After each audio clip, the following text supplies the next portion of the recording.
ஊர்ல ஒரு ஞானி இருந்தார். ஒரு நாள் அவரை தேடிட்டு ஒருத்தர் வந்தார். வந்தவர் ஞானியை பார்த்து ஒரு கேள்வி கேட்டார். ஐயா, உங்களுடைய சாதனை என்ன? இதுதான் அவர் கேட்ட கேள்வி. இதை கேட்டதும் அந்த ஞானி நிமிர்ந்து இவரை பார்த்தார். அப்புறம் சொன்னார், அது ஒன்றும் பெரிய விஷயம் இல்லை, அது ரொம்ப எளிமையான ஒண்ணு. எப்போ எனக்கு பசிக்குதோ அப்ப நான் சாப்பிட்டுருவேன், எப்ப எனக்கு தூக்கம் வருதோ அப்ப நான் தூங்கிடுவேன், அவ்வளவுதான் அப்படின்னார். கேள்வி கேட்டவர் ஒரு மாதிரி ஆயிட்டார். ஐயா, இதே தானே நாங்களும் செய்யறோம், இதுல என்ன அதிசயம் இருக்கு அப்படின்னார். இப்ப அந்த ஞானி சொன்னாராம், இங்கதான் நீங்க தப்பு பண்றீங்க அப்படின்னாராம். அப்படியான்னாரு இவரு. ஆமா அப்படின்னாராம். நீங்க செய்யற தவறு எனக்கு புரியுது. ஏன்னா நான் உங்களை மாதிரி நான் வாழ்ந்து பார்த்திருக்கிறேன். அதனால என்னுடைய அனுபவத்துல உங்களுக்கும் எனக்கும் உள்ள வித்தியாசத்தை உணர முடியுதுன்னாரா. என்ன சொல்றீங்க, எனக்கு ஒன்னும் புரியலையேன்னாரா இவரு. இத பாருங்க, சாப்பிடுறதுங்கிறது நாம ரெண்டு பேருக்கும் பொதுவான ஒரு காரியம்தான். ஆனா நீங்க சாப்பிடுறதுக்கும் நான் சாப்பிடுறதுக்கும் வித்தியாசம் இருக்கு அப்படின்னாராம். என்ன வித்தியாசம்னு கேட்டிருக்கார். நீங்க பசி இல்லாத பொழுது சாப்பிடுறீங்க, இப்போ சாப்பிடுற நேரம் வந்துட்டுது அப்படிங்கிறதுக்காக சாப்பிடுறீங்க. சாப்பாடு ருசியா இருக்கு அப்படிங்கிறதுக்காக சாப்பிடுறீங்க. எது தேவைங்கிறது தெரியாம சாப்பிடுறீங்க. அது மாதிரி தூக்கமும் உங்களுக்கு ஒரு பழக்கமா போட்டுது. இப்போ இது தேவையா இல்லையா அப்படிங்கிறத பத்தி நீங்க யோசிச்சு பாக்குறது இல்ல. சாப்பிடும் பொழுது 1000 வேலைகளை மனசுல நினைச்சுக்கிட்டு இருப்பீங்க. அதனால அது சாப்பிடுதலா இருக்காது. அதே மாதிரி நீங்க தூங்கும் பொழுதும் அது தூங்குதலா இருக்காது. ஏகப்பட்ட கனவுகள் வரும். உங்க மனசு மேலும் மேலும் கனவுகளை உருவாக்கி கொண்டே இருக்கும். அதனால எனக்குள்ள நடக்கிறது வேற மாதிரி, நீங்க நினைக்கிறது மாதிரி இல்ல. எனக்குள்ள நடக்கிறது எப்படின்னா, நீங்க செய்யறது மாதிரி இல்ல. தூக்க உணர்வு வந்த உடனே தூங்குதல் மட்டுமே நடைபெறும். அதுதான் என்கிட்ட நடக்கிறது அப்படின்னாராம் அந்த ஞானி. இப்ப வித்தியாசம் புரியுதா? அந்த ஞானி சாப்பிடுறத அனுபவிக்கிறார், அது எக்ஸ்பீரியன்ஸ். நாம அப்படி இல்லை, மனம் போன போக்குல சாப்பிடுறோம். இது இன்டெலிஜிங். இது ரெண்டுலயும் செயல்ல வேறுபாடு இல்லை, விழிப்புணர்வுல தான் வேறுபாடு இருக்கு. அவர் சாப்பிடும் பொழுது ஒரு சாட்சி மனோபாவத்தோட சாப்பிடுறார். எவ்வளவு தேவையோ அவ்வளவுதான் சாப்பிடுறார். ஏன்னா அவருடைய விழிப்புணர்வு முழுமையா செயல்படுது. அதனால அவர் சாப்பிடும் பொழுது நம்மை விட மகிழ்ச்சியா இருக்கிறார். நாம அப்படி இல்லை, வயிற்றை நிரப்புறதுக்காக சாப்பிடுறோம். இன்னும் சொல்ல போனா சாப்பிடும் பொழுது நாம அங்கேயும் இருக்கிறது இல்லை, எங்கேயோ போயிடுறோம். உடம்பு மட்டும்தான் அங்க இருக்கும். ஆனா ஞானி அப்படி இல்லை. அவர் சாப்பிடும் பொழுது சாப்பிடுதல் மட்டுமே இருக்கும். எந்த ஒரு செயலையும் விழிப்புணர்வோட செய்யலாம், மனம் போன போக்கிலையும் செய்யலாம். விழிப்புடன் செய்யறப்போ செய்யும் செயல் நம்ம அனுபவமாகிறது, அவ்வளவுதான். இதெல்லாம் பெரிய தத்துவம் மாதிரி தெரியும். இருந்தாலும் நாம புரிஞ்சுக்க வேண்டியது என்னன்னா, எந்த காரியத்தை செஞ்சாலும் அதுல முழு ஈடுபாடு வேணுங்கிறது முக்கியம். அந்த அளவுக்கு முதல்ல நம்மளை மாத்திக்கிட்டா போதும். ஆனா நம்ம ஆளுங்க அந்த அளவுக்கு இருக்கிறது இல்ல, எல்லாமே அரைகுறை தான். கேட்டா ஞாபகம் மருதி. ஒருத்தன் என்ன பண்ணானா, விமான டிக்கெட் வாங்கிக்கிட்டு ரயில்வே ஸ்டேஷனுக்கு வந்துட்டான். அப்புறம் தான் புரிஞ்சுது தவறுதெல்லாம் இங்க வந்துட்டோங்கிறது. உடனே அவசரமா விமான நிலையத்தை நோக்கி ஓடி இருக்கிறான். அங்க போய் கவுண்டர்ல கேட்டிருக்கான், மேடம், நான் தவறுதலா ரயில்வே ஸ்டேஷனுக்கு போயிட்டேன், இப்ப விமானத்தையும் தவற விட்டுட்டேன், அடுத்த பிளைட்ல எனக்கு இதை மாத்தி தர முடியுமான்னு கேட்டிருக்கான். முடியாதுன்னாங்களாம் அந்த அம்மா.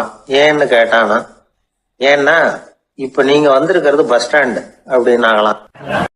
வாழ்க்கையில வெற்றி பெற என்ன வழி? இது ஒரு முக்கியமான கேள்வி. இதுக்கு எல்லாரும் பொதுவா சொல்ற ஒரு பதில், உழைச்சா வெற்றி பெறலாம் அப்படிங்கிறது தான்.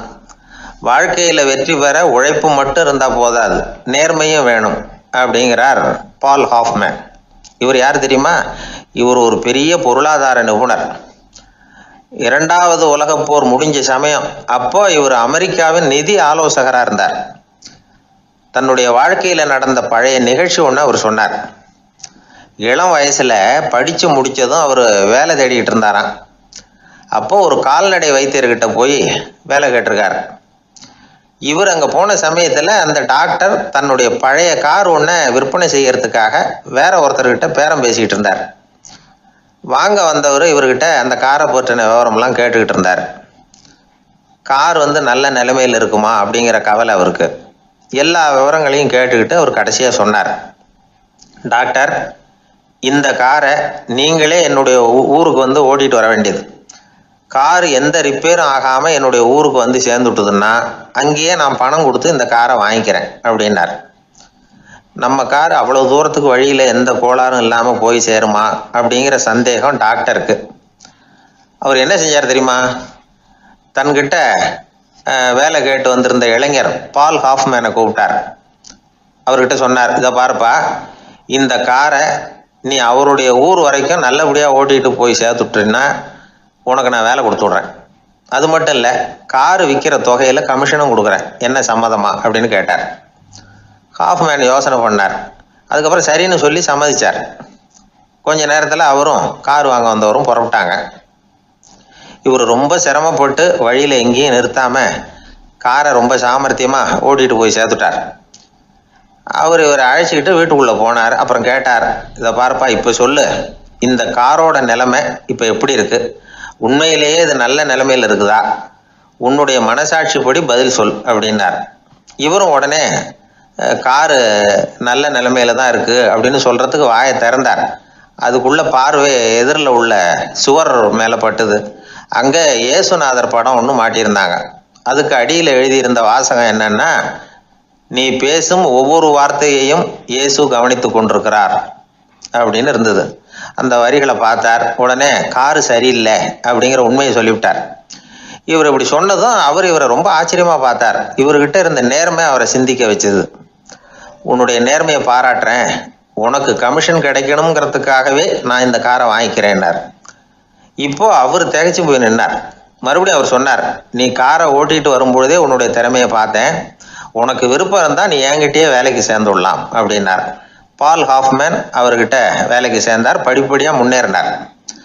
கடைசியில் பார்த்தீங்கன்னா அமெரிக்காவுடைய நிதி ஆலோசகராக ஆனார். அதுக்கப்புறம் அவர் அந்த பழைய சம்பவத்தை எப்பவும் மறக்கறதில்ல, அடிக்கடி சொல்கிறது உண்டு. அதனால் இதிலேருந்து நாம் தெரிஞ்சுக்க வேண்டியது என்னென்னா, வாழ்க்கையில் முன்னுக்கு வரணும்னா உழைப்பு மட்டும் போதாது, நேர்மையும் வேணும். ஆனால் இந்த காலத்தில் சிலருடைய நேர்மை நமக்கு ஆச்சரியமாக கூட இருக்கும். ஒருத்தர் புஸ்தக கடை வச்சுருந்தார்.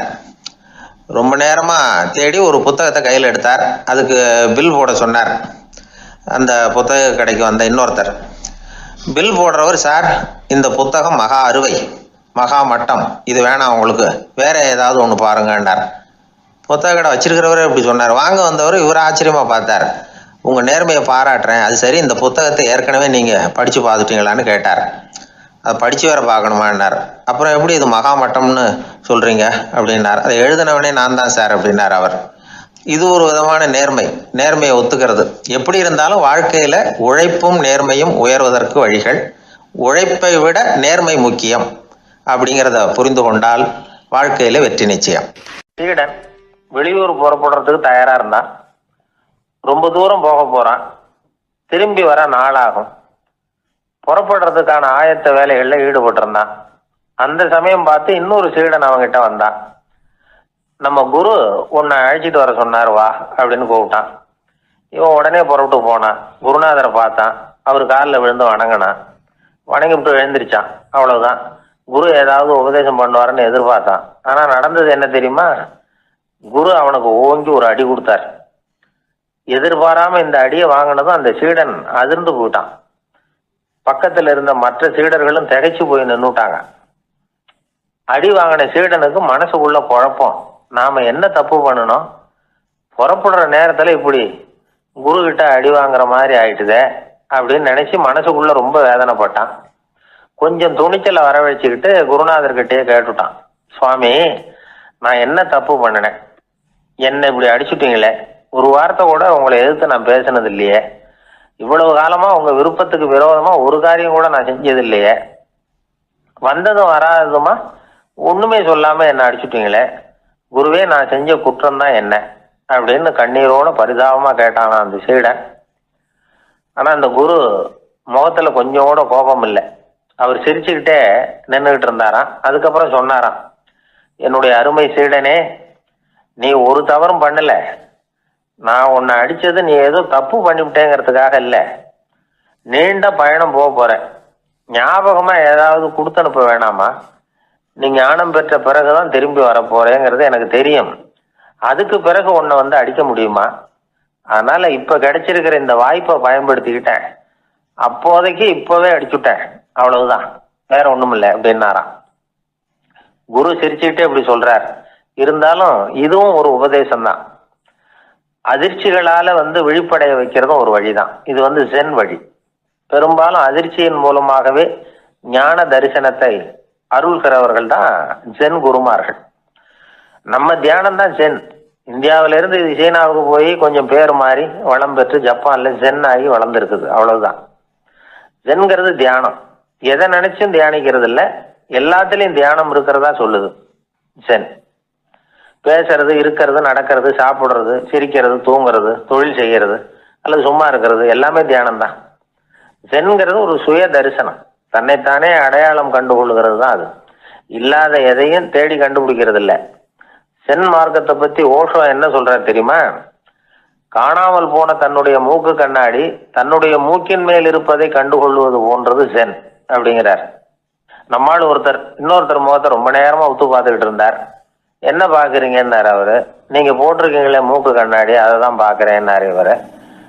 நீங்க அப்படி பாக்குறதுக்கு விசேஷ காரணம் ஏதாவது உண்டான்னு கேட்டார் இவர். உண்டுன்னார்.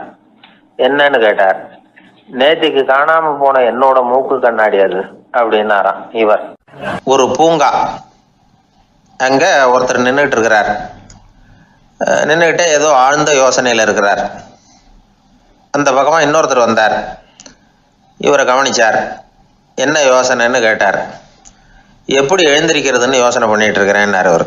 கேட்டவருக்கு ஒரு மாதிரி ஆயிட்டுது. ஏற்கனவே நின்றுகிட்டு இருக்கிற ஒருத்தர் எப்படி எழுந்திரிச்சு நிற்கிறதுன்னு யோசிக்கிறாருன்னா அது ஆச்சரியம் தானே. அதுக்கப்புறம் இவர் யோசிக்க ஆரம்பிச்சார். என்ன இவர் இப்படி பேசுறாரு அப்படின்னு. கீழே விழுந்தாதானே எழுந்திரிச்சு நிற்க முடியும். அதனால எழுந்திரிக்கணும்னு நினைக்கிறவங்க முதல்ல கீழே விழணும். இவர் முதல்ல கீழே விழணும், அதுக்கப்புறம் தான் எழுந்திருக்கிறது எப்படின்னு சிந்திக்க முடியும். இந்த உலகத்துல எல்லாருமே கீழே விழுந்து எழுந்தவர்கள் தான். இப்போ இந்த குழந்தை பருவத்தில் கீழே விழாம நடைபயில கற்றுக்கிட்டவங்க யாராவது உண்டா? சின்ன வயசுல ஒரு தடவை கூட கீழே விழலை சார், அப்படியே பிறந்தார், வளர்ந்தார், பெரியவர் ஆயிட்டார் அப்படின்னு யாரையும் சொல்ல முடியாது. அதனால மனுஷங்கிறவன் விழுந்து புரண்டு எழுந்து தான் நடக்க கத்துக்கிறான். ஒரு உண்மையை நாம எல்லாரும் புரிஞ்சுக்கணும்.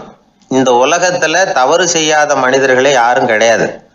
அப்படி இருக்கிறப்போ எப்போதாவது நாம தவறு பண்ணிவிட்டோம்னா அதுக்காக மனசு உடைஞ்சு போயிடக்கூடாது, வாழ்க்கையில வெறுப்பு வந்துடக்கூடாது.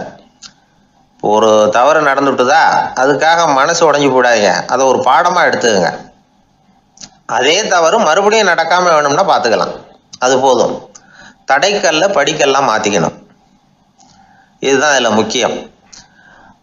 ஒரு அலுவலகம், அங்க ஒரு அதிகாரி, அவர் உயர்ந்த பதவியில் இருந்தார், சிறந்த நிர்வாகின்னு பேர் வாங்கினவர்.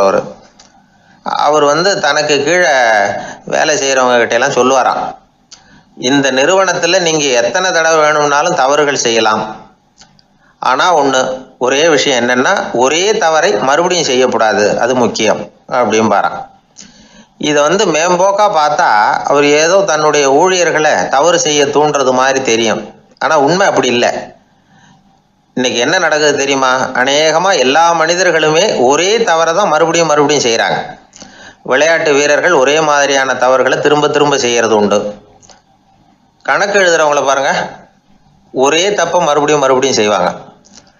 அலுவலகம் வருகிறவர்களை கவனிங்க, ஒரு நாள் தாமதமா வந்தா பரவாயில்ல, தினமும் தாமதமா வருவாங்க.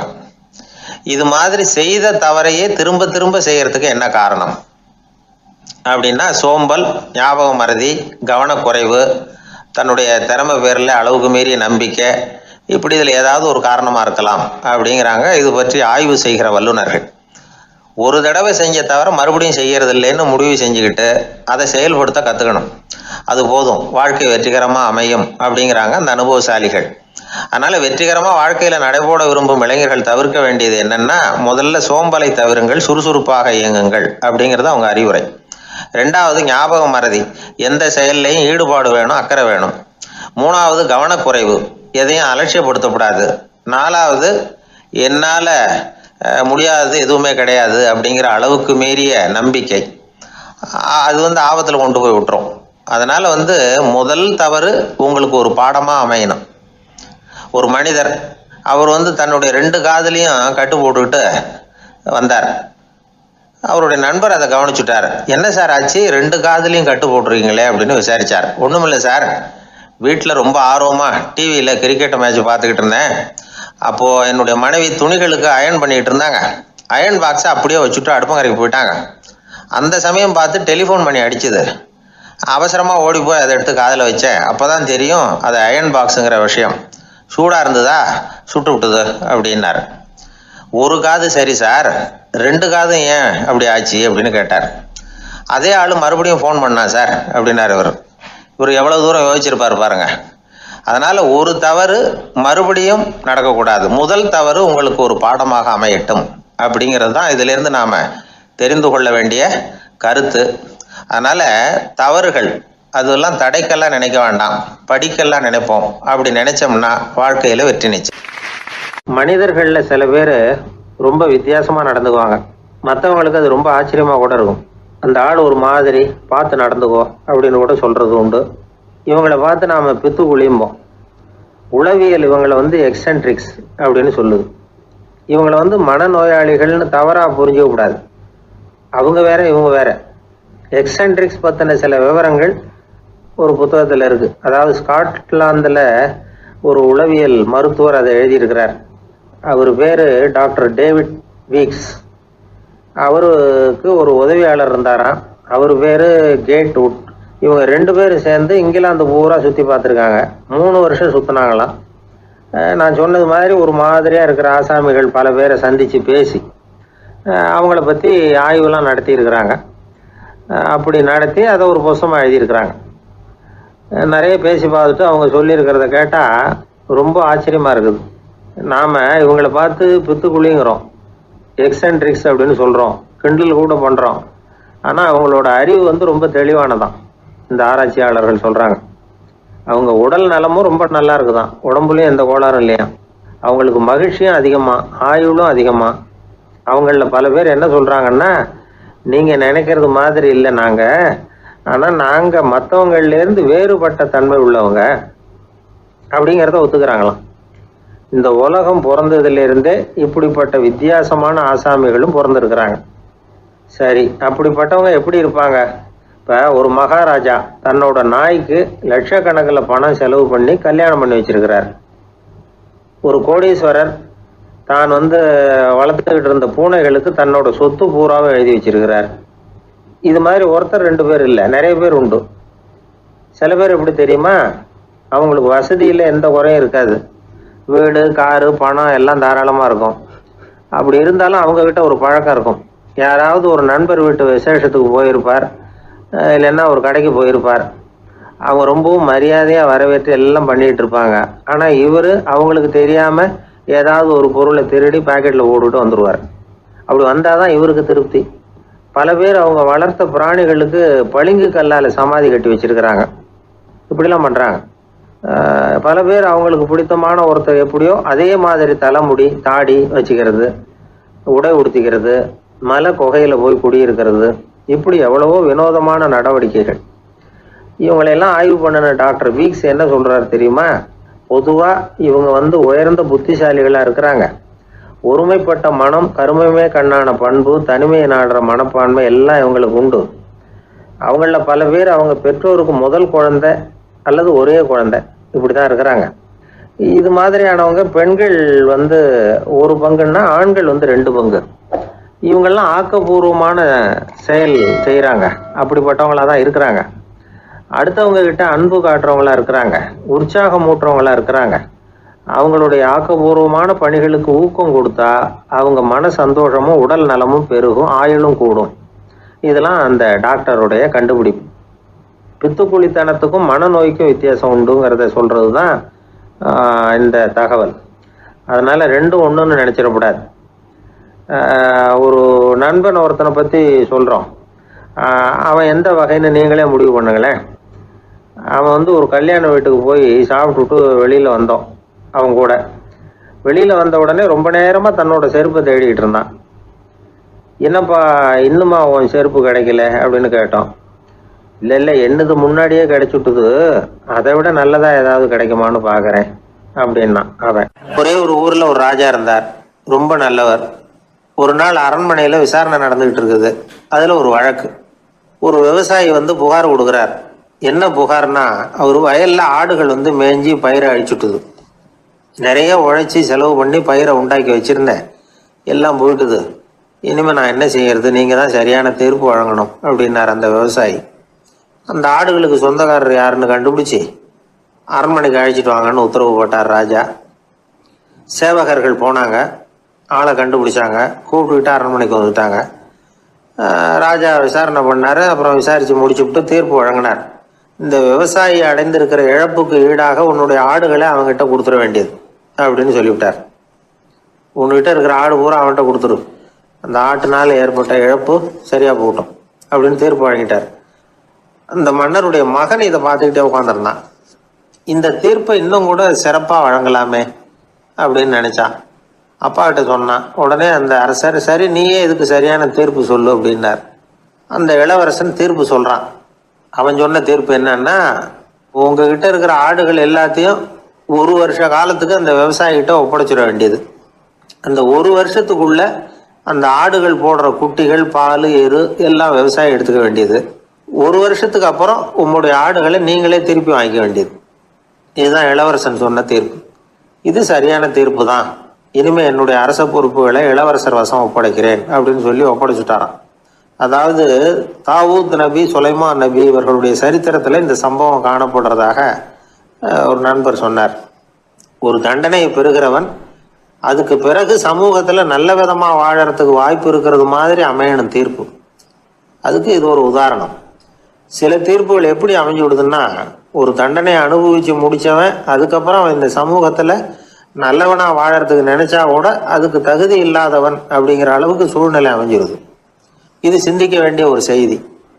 இன்னொரு ஊர்ல ஒரு ராஜா இருந்தார். அவர் ஒரு நாள் ஒரு போட்டி வச்சார். என்ன போட்டின்னா, அரண்மனை வாசல்ல ஒரு பெரிய நீச்சல் குளம், அதுல நிறைய விஷப்பாம்புகள். எந்த இளைஞன் துணிச்சலா அதுல நீச்சல் குளத்துல குதிச்சு நீந்தி கரையேறி வர்றானோ அவனுக்கு 100 ஏக்கர் நிலம் பரிசா வழங்கப்படும். அது வேணாம்னா 1000 ஆடுகள் பரிசா வழங்கப்படும். அதுவும் வேணான்னா என்னுடைய மகளை கல்யாணம் பண்ணிக்கலாம். இதுதான் மன்னருடைய அறிவிப்பு. பரிசுலாம் நல்லா தான் இருக்குது. இருந்தாலும் பாம்புகள் உள்ள குளம்ங்கிறது நல்லா இல்லையே. அதனால யாரும் அதில் குதிச்சு நீஞ்சறதுக்கு முன் வரல. இருந்தாலும் திடீர்னு ஒரு இளைஞன் அந்த நீச்சல் குளத்துல குதிச்சான். நீந்தினா ஒரு வழியா கரையேறி வந்துட்டான். மன்னருக்கு ரொம்ப மகிழ்ச்சி. நீ தான் தைரியமான இளைஞன், வா இப்படின்னு கூப்பிட்டார். கிட்ட வந்தான். அந்த இளைஞன் தண்ணீர் சொட்ட சொட்ட நிற்கிறான். சரி, உனக்கு 100 ஏக்கர் நிலம் வேணுமான்னு கேட்குறார். வேண்டாங்கிறான். சரி, அப்படின்னா 1000 ஆடுகள் வேணுமான்னு கேட்குறார். அதுவும் வேணாங்கிறான். ஓ, அப்படின்னா என் பொண்ணை கல்யாணம் பண்ணிக்கிறியா அப்படின்னு கேட்குறாரு. அதுவும் வேணாங்கிறான். ராஜாவுக்கு ஒன்றும் புரியல. அப்படின்னா உனக்கு என்னதான் வேணும் அப்படிங்கிறார். என்னை பிடிச்சி இந்த குளத்துல தள்ளி விட்டவன் யாருங்கிறது எனக்கு தெரியணும் அப்படின்னா. எனக்கு ஒரு நண்பர், அவர் ஒரு வழக்கறிஞர். ஒரு நாள் அவர்கிட்ட பேசிக்கிட்டு இருந்தேன். அப்போ கேட்டேன், ஏன் சார் நீங்கள்லாம் கோர்ட்டில் வாதாடுறப்போ கருப்பு நிற அங்கி அணியிறீங்களே, அதுக்கு என்ன காரணம்? சட்டத்துக்கும் கருப்பு கலருக்கும் என்ன சம்பந்தம் அப்படின்னு கேட்டேன். அது ஒரு சுவாரஸ்யமான கதைன்னார் அவர். சொல்லுங்களேன் அப்படின்னு அவர் சொன்னார். கிபி 1694 வருஷத்துல இங்கிலாந்து அரசி 2வது மேரிங்கிறவர் இறந்து போனார். அந்த ராணியோட கணவர் 3ஆம் வில்லியம், அவரு ஒரு உத்தரவு போட்டாராம். அரசியோட மறைவுக்கு அனுதாபம் தெரிவிக்கிற வகையில வழக்குரைஞர்கள் எல்லாரும் கருப்பு நிற அங்கி அணியணும் அப்படின்னு. அன்னைக்கு ஆரம்பிச்ச அந்த பழக்கம் அதுக்கப்புறம் மாறவே இல்லையாம். இன்னைக்கும் தொடருது. வழக்குரைஞர்கள்லாம் முதல்ல கருப்பு அங்கி மட்டும்தான் அணிஞ்சாங்களாம். அதுல ஒரு சின்ன சங்கடம். ஏற்கனவே உடம்பு கருப்பா இருக்கிறவங்க அதுக்கு மேல கருப்பு ட்ரெஸ் வேற போட்டுக்கிட்டா முகம் பளிச்சுன்னு தெரியாது இல்லையா? அதனால முகம் பளிச்சுன்னு தெரியறதுக்காக அவங்கெல்லாம் வெள்ளை நிற பட்டியை அணிய ஆரம்பிச்சாங்களாம். இப்படிதான் இங்கிலாந்துல அந்த பழக்கம் ஆரம்பமாயிருக்குது. அந்த சமயத்துல இந்தியாவை ஆண்டது பிரிட்டிஷ்காரங்க தானே, அதனால இங்கேயும் அந்த பழக்கம் அப்படி நடைமுறைக்கு வந்துட்டுது. அதே மாதிரி சர்ச்சிலின் மூதாதையரான மார்ல்பரோ பிரபுவின் ஞாபகார்த்தமா நீதிபதிகள் இந்த வெள்ளை குள்ளாய் அணிகிற முறை பழக்கத்துக்கு வந்துதான். இதுதான் என்னுடைய நண்பர் சொன்ன தகவல். இங்கிலாந்துல நீதிமன்றம்ங்கிறது ரொம்ப மதிப்புள்ளது. அந்த அளவுக்கு சட்டத்துக்கு அங்க மரியாதை. அங்க நடந்த ஒரு சுவாரஸ்யமான நிகழ்ச்சியை ஒரு சகோதரி எழுதி அனுப்பியிருந்தாங்க. அவங்க அப்பா நீதித்துறையை சேர்ந்தவரா. அவர் சொன்னதான் இது. அவங்க எழுதி அனுப்பியிருந்த விஷயம் என்னன்னா, அங்க ஒரு கேஸ்ல ஒரு முக்கியமான தீர்ப்பு வழங்க வேண்டி இருக்குது. ஜட்ஜு, பாரட்லா படித்த பெரிய பெரிய வக்கீல்கள், ஜூரி எல்லாருமா கூடி அந்த கேஸை பற்றி விவாதிக்கணும். சுமாராக 40 பேர். இதுக்காக கோர்ட்டு ஹாலில் விசேஷ சேம்பரில் நுழையிறதுக்கு முன்னாடி அவங்களெலாம் தங்களுடைய கோட்டு, தொப்பி எல்லாத்தையும் கழட்டி அங்கே நின்றுக்கிட்டு இருந்த ஒரு அட்டெண்டர்கிட்ட கொடுத்துட்டு உள்ளே போனாங்க. அந்த ஆள் படிக்காதவர். அவர் ஒவ்வொருத்தர் கொடுக்குறதையும் வாங்கி அங்கே அப்படியே ஒரு இடத்துல அடுக்கி வைக்கிறார். அப்படியே வாங்கி உள்ளே வச்சுக்கிட்டு இருக்கிறார் ஒவ்வொரு இடத்துல. அது அவரோட வேலை. உள்ளே போன ஜட்ஜி, வக்கீல், ஜூரி எல்லாரும் ரொம்ப நேரமாக அந்த கேஸை பற்றி விவாதிக்கிறாங்க. ஒரு நாள் பூரா ஆயிட்டுது. அவ்வளவு தீவிரமாக அக்கு வேறு ஆணி வேறைய பிச்சு உதறி இருக்கிறாங்க. ஒரு வழியாக 13 மணி நேரம் கழித்து வெளியில் வந்திருக்கிறாங்க. ஒவ்வொருத்தராக வர வர அந்த அட்டெண்டரும் அவங்கவுங்க கோட்டு, தொப்பியை அவங்கக்கிட்ட எடுத்து ரொம்ப மரியாதையாக திருப்பி கொடுத்துக்கிட்டு இருக்கிறார். கடைசியாக ஜட்ஜ்மெண்ட்லாம் எழுதி முடிச்சுட்டு ரொம்ப திருப்தியோடவும் களைப்போடவும் வெளியில் வந்துக்கிட்டு இருக்கிறாராம். இந்த ஆள் அவருடைய மேல் கோட்டையும் தொப்பியையும் எடுத்து அவர்கிட்ட ரொம்ப மரியாதையோடு நீட்டினாராம். ஜட்ஜுக்கு ரொம்ப ஆச்சரியம். இந்த ஆள் எப்படி இவ்வளவு பேரோட கோட்டு, தொப்பி எல்லாத்தையும் ஞாபகம் பேசாமல் திருப்பி கொடுக்குறார் அப்படிங்கிறது அவருக்கு ஆச்சரியம். அதனால் அவர் அந்த ஆளை பார்த்து கேட்டாராம், ஏப்பா இந்த கோட்டை கொடுக்குறியே, இது என்னோடது தானா? என்னோடது தான்னு உனக்கு எப்படி தெரியும் அப்படின்னாராம். இதுக்கு அந்த பியூனு ரொம்ப பதவிசா பதில் சொன்னாராம், ஐயா இந்த கோட்டு ஹேட்டை உங்ககிட்ட வாங்கி மாட்டினேன். இப்போ திரும்ப உங்ககிட்ட தரணும், தந்துட்டேன். இதுதான் என்னோட வேலை. மற்றபடி இது உங்களோடதா இல்லையா அப்படிங்கிறதெல்லாம் எனக்கு தெரியாதுங்க அப்படின்னாராம். அன்பா இருக்கணும்னு அநேக பெரியவங்க சொல்லியிருக்கிறாங்க. நாமளும் அதை கேட்டுவிட்டு அன்பு காட்டுறதுக்கு தயாராக தான் இருக்கிறோம். அதை வாங்கிறதுக்கு தான் ஆளை காணும். இருந்தாலும் அன்புல எத்தனையோ வகை உண்டு. அதை சரியாக புரிஞ்சுக்கிட்டு அதுக்கப்புறம் அன்பு காட்ட ஆரம்பிக்கணும். வகையை புரிஞ்சிக்காமல் அன்பு காட்டினா வம்புல மாட்டிக்க வேண்டியது தான். அன்புன்னா சாதாரணமாக நினச்சி விடாதீங்க. அதில் எவ்வளோ விதம் தெரியுமா? இரக்கம், கருணை, காருண்யம், பந்துத்துவம், பட்சம், பாசம், நேசம், விசுவாசம், அபிமானம், காதல், பக்தி, இப்படி பல விதமாக அதை பற்றி சொல்லி வச்சிருக்கிறாங்க பெரியவங்க. இந்த வார்த்தைகள்லாம் நாம் கேள்விப்பட்டது தான். இருந்தாலும் அதுகளுக்குள்ள என்ன வித்தியாசம்னு கேட்டால் சரியாக சொல்ல தெரியாது. அதனால் இந்த வார்த்தைகளுக்கெல்லாம் பெரியவங்க என்ன விளக்கம் சொல்கிறாங்கன்னு இப்போ பார்க்கலாம். எளியவர்கள் மேலே செலுத்துகிற அன்பு இருக்கு பாருங்க, அதுக்கு இரக்கம்னு பேர். அறிவு பலம், சரீர பலம், இது ரெண்டும் இல்லாதவங்க மேலே, அதாவது வலிமையற்றவர்கள் மேலே செலுத்துகிற அன்பு இருக்கு பாருங்க, அதுதான் கருணை. எறும்புலேருந்து யானை வரைக்கும் சகல ஜீவராசிகள் மேலேயும் காட்டுற அன்புக்கு காருண்யம்னு பேர், ஜீவகாருண்யம். சிவி சக்கரவர்த்தி காட்டின அன்பு இந்த ரகம். உறவினர்கள், சொந்தக்காரங்க, அவங்க வசதியாக இருந்தாலும் வறுமையில் இருந்தாலும் வித்தியாசம் இல்லாமல் காட்டுற அன்பு இருக்கு பாருங்க, அதுக்கு பேர் பந்துத்துவம். ஒரு எஜமானன் வேலையாள்கிட்ட காட்டுற அன்பு இருக்கு பாருங்க, அதுக்கு பேர் தான் பட்சம். அவனும் தன்னை மாதிரி மனுஷன்தாங்கிற நினைப்பு வேணும். ஒரு தாய் தன்னுடைய குழந்தை மேலே, ஒரு குழந்தை தன்னுடைய தாய் மேலே செலுத்துகிற அன்புக்கு பாசம்னு பேர். ஈருடல் ஓர் உயிர்னு நினைக்கிறது இது. ராமரும் கௌசலையும் இதுக்கு உதாரணம். தம்மை ஒத்த நண்பர்கள் கிட்ட செலுத்துகிற அன்புக்கு நேசம்னு பேர். வயசு, செல்வம், அந்தஸ்து இந்த வித்தியாசமெல்லாம் பார்க்காம அவங்க சுக துக்கத்தில் சமபங்கு எடுத்துக்கிறது இது. கிருஷ்ணன் குசேலர்கிட்ட காட்டினது இந்த ரகம். வேலை செய்கிறவன் முதலாளிகிட்ட காட்டுற அன்புக்கு விசுவாசம்னு பேர். தேசத்து மேலேயும் தாய்மொழி பேர்லையும் செலுத்துகிற அன்புக்கு அபிமானம்னு பேர். தேசாபிமானம்னு சொல்கிறோமே, இதுதான். ஒரு கணவன் மனைவி பேரில் காட்டுற அன்புக்கு காதல்னு பேர். கடவுள் பேரில் செலுத்துகிற அன்புக்கு பக்தின்னு பேர். இப்படி அன்புல பல ரகம் இருக்கிறப்போ அதில் உள்ள வித்தியாசம் தெரியாமல் இடம் மாற்றி அன்பு காட்டினா இடைஞ்சல் தான். சரி, இந்த அன்பை பற்றி விஞ்ஞானம் என்ன சொல்லுது தெரியுமா? இதயத்தை பாதுகாக்கிறதுக்கு முக்கியமாக தேவைப்படுற ஒன்று இந்த அன்பு தான்னு சொல்லுது. நெதர்லாந்து விஞ்ஞானிகள் இதை ஆராய்ச்சி பண்ணியே கண்டுபிடிச்சிருக்கிறாங்க. கொஞ்சம் முயல் குட்டிகளை 2 பிரிவாக பிரித்தாங்க. 2 குரூப்புக்கும் கொழுப்பு அதிகமாக உள்ள ஆகாரத்தையே கொடுத்துக்கிட்டு வந்தாங்க. ஆனால் ஒரு குரூப்புக்கு வெறுமன ஆகாரத்தை கொடுத்ததோட சரி, இன்னொரு குரூப்பு முயல்களுக்கு ஆகாரம் கொடுத்ததோடு நிறுத்திக்கல. அதுக்கு முன்னாடி கூண்டுகளை திறந்து விட்டு முயல்களை கொஞ்ச நேரம் எடுத்து கொஞ்சி விட்டு அதுக்கப்புறமா ஆகாரம் கொடுத்தாராம் ஆராய்ச்சியாளர். இந்த குரூப்புக்கு இதய பாதிப்பு 60% குறைச்சலாக இருந்துதான். சில நோயாளிகளுக்கு ஹார்ட் அட்டாக் வந்தாலும் அதை தாங்கிக்கிட்டு குணமாகிற சக்தி அதிகமாக இருக்குது. இது எப்படின்னு ஆராய்ச்சி பண்ணி பார்த்துருக்குறாங்க. அவங்கெல்லாம் மனைவி தன் பேரில் ரொம்ப அன்பாக இருக்கிறதாக நினைக்கிறவங்களா இருக்கிறாங்களாம். இதய நோயாளிகள் பல பேரை சந்தித்து இதய நோய் ஏற்பட என்ன காரணம்னு கேட்டிருக்கிறாங்க. அவங்க சொன்ன காரணம்லாம் சாப்பாடு சம்மந்தமாக இல்லையா, மனைவி அன்பா இல்லை, இப்படிப்பட்ட காரணத்தை தான் சொல்கிறாங்களாம். அதனால் இதயத்தை பாதுகாக்கணும்னு நினைக்கிறவங்க அடுத்தவங்க அன்பாக இருக்கிறது மாதிரி பார்த்துக்குங்க, அதுதான் முக்கியம். ஒருத்தர் முகம் பூரா பிளாஸ்டரி போட்டுக்கிட்டு வந்தார். ரொம்ப கோபமாக, என்னங்க ஆச்சுன்னு விசாரித்தேன். எல்லாம் உங்களால் தான் சார்னார். விவரமாக சொல்லுங்களேன். என்ன உங்கள் தகவலை கேட்டுட்டு ஒரு பூனைக்குட்டியை கையில் எடுத்தேன், அன்பாக அதை தடவி கொடுக்கறதுக்காக. ஆனால் அது முந்திக்கிட்டது, அது என் முகத்தை தடவி கொடுத்துட்டுது. முகம் பூரா நகை கீறல், அதுதான் இப்படி அப்படின்னார். அன்புல அறிவு சேராததுனால வந்த கோளாறு இது.